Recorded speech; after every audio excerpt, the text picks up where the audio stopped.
Suji's favourite വേൾഡിന്റെ വചനക്കേൾവിയിലേക്ക് എല്ലാവർക്കും സ്വാഗതം. പ്രതിദിന വിശുദ്ധ വേദപുസ്തക വായന. അപ്പോസ്തലനായ പൗലോസ് കൊലോസ്യർക്ക് എഴുതിയ ലേഖനം 1-ാം അധ്യായം.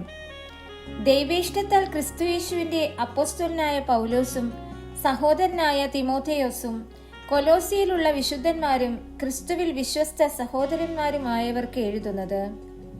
നമ്മുടെ പിതാവായ ദൈവത്തിങ്കൽ നിന്ന് നിങ്ങൾക്ക് കൃപയും സമാധാനവും ഉണ്ടാകട്ടെ.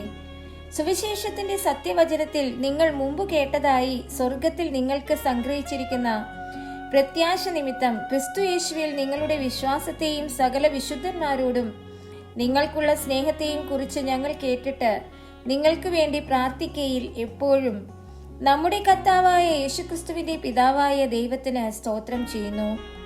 ആ സുവിശേഷം സർവ്വലോകത്തിലും എന്ന പോലെ നിങ്ങളുടെ അടുക്കലും എത്തി. നിങ്ങൾ ദൈവകൃപയെ യഥാർത്ഥമായി കേട്ടറിഞ്ഞ നാൾ മുതൽ നിങ്ങളുടെ ഇടയിൽ എന്ന പോലെ സർവ്വലോകത്തിലും ഫലം കായ്ച്ചും വർദ്ധിച്ചും വരുന്നു. ഇങ്ങനെ നിങ്ങൾ ഞങ്ങളുടെ പ്രിയ സഹഭൃത്യനായ എപ്പഫ്രാസിനോട് പഠിച്ചിട്ടുണ്ടല്ലോ.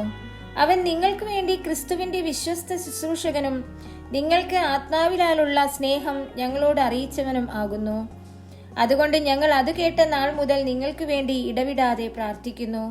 നിങ്ങൾ പൂർണ്ണ പ്രസാദത്തിനായി കർത്താവിന് യോഗ്യമാകും വണ്ണം നടന്ന് ആത്മീകമായ സകല ജ്ഞാനത്തിലും വിവേകത്തിലും അവന്റെ ഇഷ്ടത്തിന്റെ പരിജ്ഞാനം കൊണ്ട് നിറഞ്ഞു വരേണമെന്നും സകല സൽപ്രവൃത്തിയിലും ഫലം കായ്ച്ച് ദൈവത്തെക്കുറിച്ചുള്ള പരിജ്ഞാനത്തിൽ വളരേണമെന്നും സകല സഹിഷ്ണുതയ്ക്കും ദീർഘക്ഷമയ്ക്കുമായി അവന്റെ മഹത്വത്തിന്റെ വല്ലഭത്വത്തിന് ഒത്തവണ്ണം പൂർണ്ണ ശക്തിയോടെ ബലപ്പെടേണമെന്നും വിശുദ്ധന്മാർക്ക് വെളിച്ചത്തിലുള്ള അവകാശത്തിനായി നമ്മെ പ്രാപ്തന്മാരാക്കുകയും നമ്മെ ഇരുട്ടിന്റെ അധികാരത്തിൽ നിന്ന് വിടുവിച്ച് തന്റെ സ്നേഹസ്വരൂപനായ പുത്രന്റെ രാജ്യത്തിലാക്കി വെക്കുകയും ചെയ്ത പിതാവിന് സന്തോഷത്തോടെ സ്തോത്രം ചെയ്യുന്നവരാകേണമെന്നും അപേക്ഷിക്കുന്നു.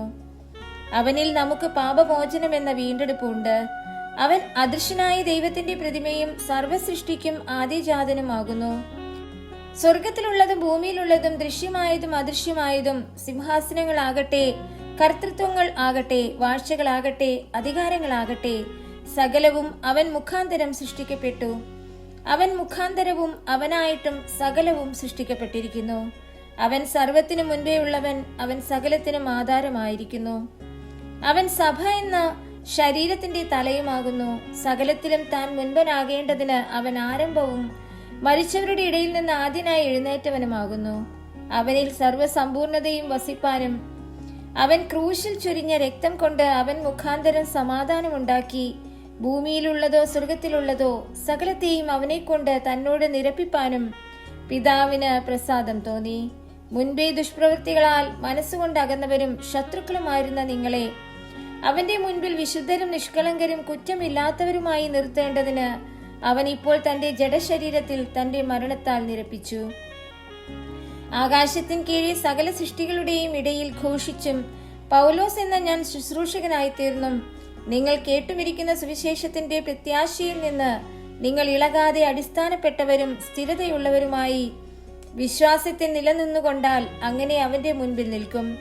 ഇപ്പോൾ ഞാൻ നിങ്ങൾക്ക് വേണ്ടിയുള്ള കഷ്ടാനുഭവങ്ങളിൽ സന്തോഷിച്ചു. ക്രിസ്തുവിന്റെ കഷ്ടങ്ങളിൽ കുറവായുള്ളത് എന്റെ ജഡത്തിൽ സഭയായ അവന്റെ ശരീരത്തിനു വേണ്ടി പൂരിപ്പിക്കുന്നു. നിങ്ങൾക്ക് വേണ്ടി ദൈവം എനിക്ക് നൽകിയിരിക്കുന്ന ഉദ്യോഗപ്രകാരം ദൈവവചന ഘോഷണം നിവർത്തിക്കേണ്ടതിന് ഞാൻ സഭയുടെ ശുശ്രൂഷകനായിരിക്കുന്നു. അത് പൂർവ്വകാലങ്ങൾക്കും തലമുറകൾക്കും മറഞ്ഞുകിടന്ന മർമ്മം എങ്കിലും ഇപ്പോൾ അവന്റെ വിശുദ്ധന്മാർക്ക് വെളിപ്പെട്ടിരിക്കുന്നു. അവരോട് ജാതികളുടെ ഇടയിൽ ഈ മർമ്മത്തിന്റെ മഹിമാധനം എന്തെന്ന് അറിയിപ്പാൻ ദൈവത്തിന് ഇഷ്ടമായി. ആ മർമ്മം മഹത്വത്തിന്റെ പ്രത്യാശയായ ക്രിസ്തു നിങ്ങളിൽ ഇരിക്കുന്നു എന്നുള്ളത് തന്നെ. അവനെ ഞങ്ങൾ അറിയിക്കുന്നതിൽ ഏതു മനുഷ്യനെയും ക്രിസ്തുവിൽ തികഞ്ഞവനായി നിർത്തേണ്ടതിന് ഏതു മനുഷ്യനെയും പ്രബോധിപ്പിക്കുകയും ഏതു മനുഷ്യനോടും സകല ജ്ഞാനത്തോടും കൂടെ ഉപദേശിക്കുകയും ചെയ്യുന്നു. അതിനായി ഞാൻ എന്നിൽ ബലത്തോടെ വ്യാപരിക്കുന്ന അവന്റെ വ്യാപാര ശക്തിക്ക് ഒത്തവണ്ണം പോരാടിക്കൊണ്ട് അധ്വാനിക്കുന്നു.